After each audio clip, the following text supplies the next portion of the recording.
आज सकाळपासून रावेर लोकसभा मतदारसंघ आणि आता जळगाव लोकसभा मतदारसंघ आमचे जिल्हा अध्यक्ष संजय पवार, नंतर सतीश अण्णा, गुलाबराव पाटील, आमचे अनिल दादा प्रवक्ते गुलाबराव देवकर आणि अनिल पाटील आमचे प्रवक्ते, प्रतिभाताई पाटील प्रवक्त्या, नंतर कल्पना पाटील, अभिषेक पाटील आणि आमचे सर्व रवी विवेक सगळं आमचे राष्ट्रवादी काँग्रेस पक्षाचे पदाधिकारी यांच्या समवेत आम्ही सर्व जळगाव लोकसभा मतदारसंघातल्या जे काही नगरपालिका आहेत त्या नगरपालिकेच्या संदर्भात आढावा घेतला।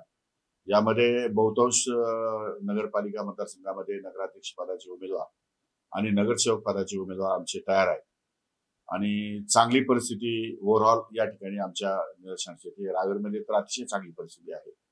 अल्पसंख्याक समाजाच्या अनेक लोकांनी राष्ट्रवादी काँग्रेस पक्षाबरोबर अजितदादांच्या नेतृत्वाखाली या ठिकाणी विश्वास ठेवून इकडे प्रवेश केलेला आहे। एकंदरीतच जिल्ह्यामध्ये अतिशय साधक बाधक आणि पॉझिटिव्ह वातावरण या ठिकाणी दिसतंय।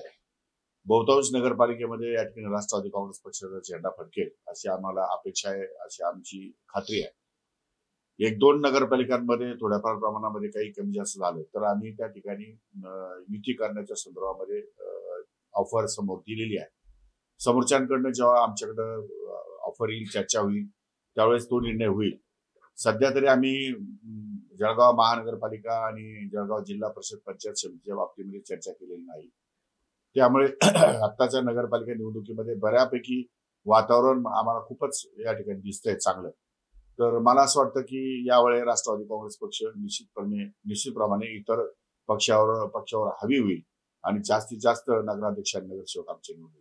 कुठल्या मतदारसंघामध्ये आपण युतीमध्ये लढणार आहोत? कारण अंमळनेरचं जर चित्र पाहायला गेलं तर राष्ट्रवादी स्वतंत्र लढणार असल्याचं चित्र समोर येत आहे, अशी चर्चा देखील आहे। नाही, अजून कुठलाही निर्णय या ठिकाणी झालेला नाही। पण आमच्याकडे किती उमेदवार आहेत, कोण उमेदवार आहेत, नगराध्यक्ष पदाचे उमेदवार आहे का, किती उमेदवार आहेत? आता अंमळनेरचं जर उदाहरण घेतलं तर अंमळनेरमध्ये खूपच उमेदवार, आमचे 4 उमेदवार नगराध्यक्ष पदासाठी, नगरसेवक पदासाठी जवळपास 100च्या आसपास उमेदवार आहेत। म्हणजे 150च्या आसपास उमेदवार असल्यामुळे आणि आम्हाला येऊन 36-37 लोकांना उमेदवारी द्यायची आहे। त्यामुळे मग इतके सगळे उमेदवार जास्त झाल्यानंतर तिथे थोडा प्रॉब्लेम होणार आहे। त्यामुळे अजून तर आमच्या पक्षाचे आहेत, अजून तर बाकीच्या पक्षांबरोबर युती करायची असेल तर त्यांच्या उमेदवारांची यादी अजून तपासायची आहे। त्यामुळे 1-2-3 दिवसामध्ये ते चित्र स्पष्ट होईल आणि तो निर्णय बाहेर होईल। आज राष्ट्रवादी शरद पवार गटाची बैठक पार पडली। त्यांनी असं म्हटलं आहे की भाजप आमचा एक नंबरचा शत्रुपक्ष असल्याने त्यांच्या पराभवासाठी आम्ही युतीमध्ये शिवसेना, शिंदेगड, राष्ट्रवादी अजित पवार गटासोबत हातमिळवणी करू शकत असल्याचं काल त्यांनी केलं। यावर तुमची भूमिका काय असणार आहे? आमची भूमिका तशी नाही। आमची भूमिका नगरपालिका क्षेत्रामध्ये ज्या पद्धतीने आमच्या कार्यकर्त्यांची धारणा आहे आणि जिथं ज्या पक्षाचं लोकमत जास्त आहे किंवा ज्या प्रभागामध्ये जास्त आहे असे जर या ठिकाणी आमच्याशी कोणी कॉम्प्रोमाइज करायला तयार झाले तर वरिष्ठांशी चर्चा करून तो निर्णय आम्ही घेऊ। तोपर्यंत आम्ही तो निर्णय तसा घेणार। स्वबळावर आमची तयारी आहे। आमच्या सर्व नगरपालिकांमध्ये आमच्याकडे सर्व प्रकारचे उमेदवार आहेत आणि स्वबळावरती निवडणुका लढण्यासाठी आम्ही तयार आहोत। नाशिकमध्ये महाविकास आघाडी सोबत इथं लढणार आहे, आपण कसं बघतो? त्याने काय फारसा परिणाम होणार नाही। मनसे गेल्यामुळे फार मनसेची ताकद आहे। ती पूर्वी एक काळ होता, तो संपलं इतिहासामध्ये झालाय ते आता। मग एक काळ तर आमचा राष्ट्रवादीचा होता। जळगाव जिल्ह्यामध्ये संपूर्ण राष्ट्रवादी हवी होती। आता काळ बदलतो। आता काळाच्या ओघामध्ये तिकडं नाशिकमध्ये मनसेचं फार काही आहे असं मला वाटत नाही। एकनाथ खडसेंनी असं देखील म्हटलेलं आहे की आम्ही भाजप सोडला तर सर्व पक्षांसोबत युती करू शकतो, असे वरतून आम्हाला आदेश आहेत आणि टाइम पडला तर आम्ही सर्व पक्षांसोबत युती करून निवडणूक देखील लढवू। याचा परिणाम थेट भुसावळमध्ये देखील त्यांनी केलेला आहे। म्हणजे ते अजित पवार गट असेल, शिंदे गट असेल, यांच्यासोबत देखील ती युती करायला अशा प्रकारचा प्रयोग आम्ही करायला हरकत नाही, परंतु त्याला आम्हाला वरिष्ठांची चर्चा करावी लागेल। त्यांच्याकडे तशा प्रकारचे निवडून येणारे उमेदवार जर असतील तर तो विचार आम्हाला वरिष्ठांच्या संमतीशिवाय करता येणार नाही। आम्ही वरिष्ठांची संमती घेऊन तो विचार करू। जिल्ह्यामध्ये राष्ट्रवादी एकत्र आले त्याप्रमाणे इकडे येऊ शकतात। कोल्हापुरामध्ये अशा नुसुरांच्या नेतृत्वामध्ये दोन्ही राष्ट्रवादी एकत्र आलेले आहेत, ते दोन्ही एकत्र लढणारे इकडे पण होऊ शकतात। काय झालंय की आता प्रत्येक पक्षामध्ये वेगवेगळ्या प्रकारच्या युती आणि आघाडीमध्ये चर्चा आहे जोपर्यंत निवडणुकीचे निर्णय 17 तारखेला जोपर्यंत होत नाही, कारण 17 तारखेला एबी फॉर्म द्यायचे आणि नंतर माघारीचे दिवस आहेत, तोपर्यंत आपल्याला एक्झॅक्ट त्या ठिकाणी सांगता येणार नाही. परंतु काही ठिकाणी असे प्रयोग जर या ठिकाणी वरिष्ठांनी परवानगी दिली तर निश्चितपणे असे प्रयोग होतील, असं एकंदरीत चित्र आमच्या लक्षात येतं. जिल्ह्यात किती दावा करणार? जिल्ह्यामध्ये 2-3 नगरपालिका सोडल्या तर मला असं वाटतं की बऱ्याचशा नगरपालिकांमध्ये राष्ट्रवादी काँग्रेस पक्ष हा पुढाकार घेईल किंवा जास्तीच्या बहुमताने या ठिकाणी आम्ही निवडून आलेलो असतो. रुपाली ठोंबरे पाटील आणि अमोल मिटकरी यांचं प्रवक्तेपद काढलेलं आहे, यावर काय नाही, तो अधिकार वरिष्ठांचा आहे. प्रवक्तेपद कोणाला नेमावं, कोणाने भूमिका मांडावी, तो निर्णय सर्वस्वी वरिष्ठ घेतात. त्यांनी काय निर्णय घेतलेला आहे तो मला माहित नाही. परंतु आमच्याकडे आता प्रतिभाताई शिंदे नवीन प्रवक्ते आहेत. अनिल दादांना पण प्रवक्तेपद या ठिकाणी दिलेलं आहे. त्यामुळे त्यांनी पक्षाची भूमिका मांडणं राज्य सरकारमध्ये हे ते त्यांच्या काम व्यवस्थितपणे करतील, आम्हाला खात्री आहे. त्या दृष्टिकोनातून आता सारखं एकच प्रवक्ता राहत नाही कुठल्याच पक्षामध्ये, प्रवक्ते बदलत असतात. बदल हा निसर्गाचा नियम आहे, त्यामुळे बदलले असतील कदाचित, माहित नाही. परंतु तो अधिकार पूर्णपणे वरिष्ठांचा आहे.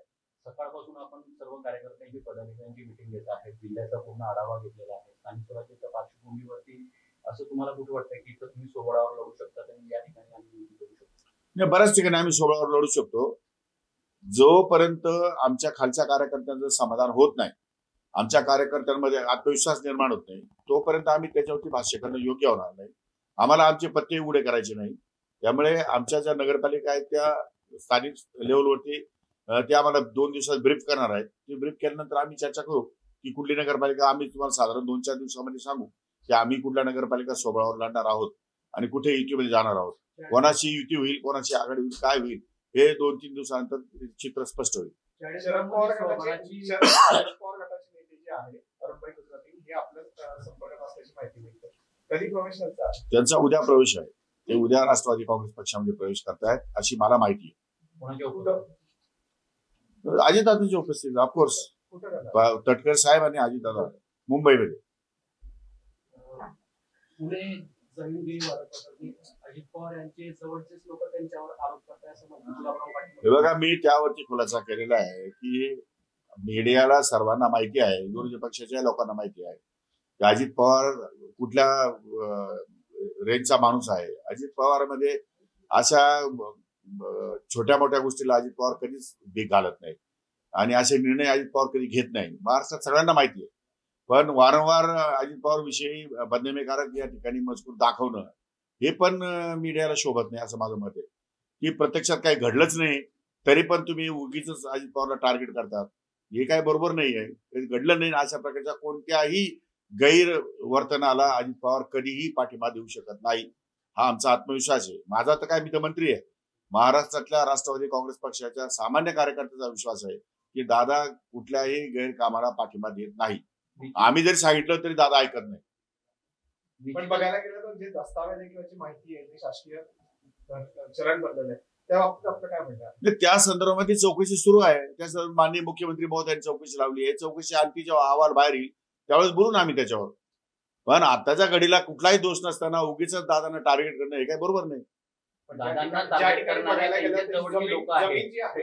आता कोण टार्गेट करतोय हे मला त्यावर काय भाष्य करायचं नाही. परंतु अननेसेसरी दादांच्या संदर्भामध्ये जे वक्तव्य होतंय ते काही योग्य नाही. दादा तशा विचाराचा माणूस नाहीये. दादाने आतापर्यंत कधीही चुकीच्या माणसाला कधी पाठिंबा दिलेला नाही.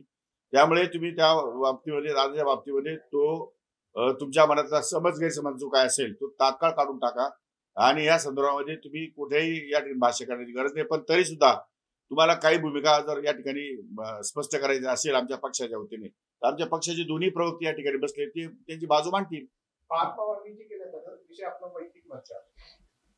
प्रश्न काही केलं असेल तर ना, काही केलंच नाही, अजून काही निदर्शनच येत नाही, कुठं पेपरच नाही, तर तुम्ही पार्थ पवारला आणि अजित पवारला बदनाम का करताय? अजून जर काही दिसतच नाही, कशातच काही नाही, उगीच सापसाप म्हणून तुम्ही भुई वाढवण्याचा प्रकार करताय. काय झालं काय हे तर सांगा. पहिली गोष्ट, पहिले पेपर तपासू द्या. सरकारने चौकशी लावलेली आहे. चौकशी आणखी जे काय अहवाल बाहेर येईल त्याच्यावरती खुलासा करतात, पार्टी वरिष्ठ त्याच्यावरती खुलासा करतील ना. जी कंपनी आहे त्याच्यामध्ये 99% जे आहे ते पार्थ पवारच्या नावाचे आहे. मला ते त्या संदर्भात बोलायचं नाही. चौकशी लावलेली आहे. चौकशीचा अहवाल येऊ द्या आणि त्या संदर्भात आपण त्यावर सविस्तर बोलू. अंबादास दानवे म्हणतायत की महाराष्ट्रातील सरकार भ्रष्टाचारी आणि जमीन करणार आहे. अंबादास दानवे तेवढंच बोलू शकतात, त्याच्यापेक्षा काय बोलू शकतात? अंबादास दानवेचं कामच ते. त्यामुळे अंबादास दानवेचं बोलणं साहजिक आहे. विरोधी पक्षाचे ते आमदार होते, माजी आमदार. आता त्यांची टर्म संपलेली आहे, त्यामुळे आता त्यांना बोलणं अपरिहार्य आहे. त्यांनी नाही बोललं तर त्यांना शिवसेनेमध्ये काही कोणी जागा देणार नाही. काहीतरी बोललं पाहिजे ना. ते स्वतःचं अस्तित्व निर्माण केलं तर शिवसेना बक्षीस म्हणून काही देईल. त्यामुळे आता बक्षीस मिळण्यासाठी काहीतरी करायची त्यांचे प्रयत्न आहे, केविलवाना प्रयत्न आहे त्यांचा. नैतिकता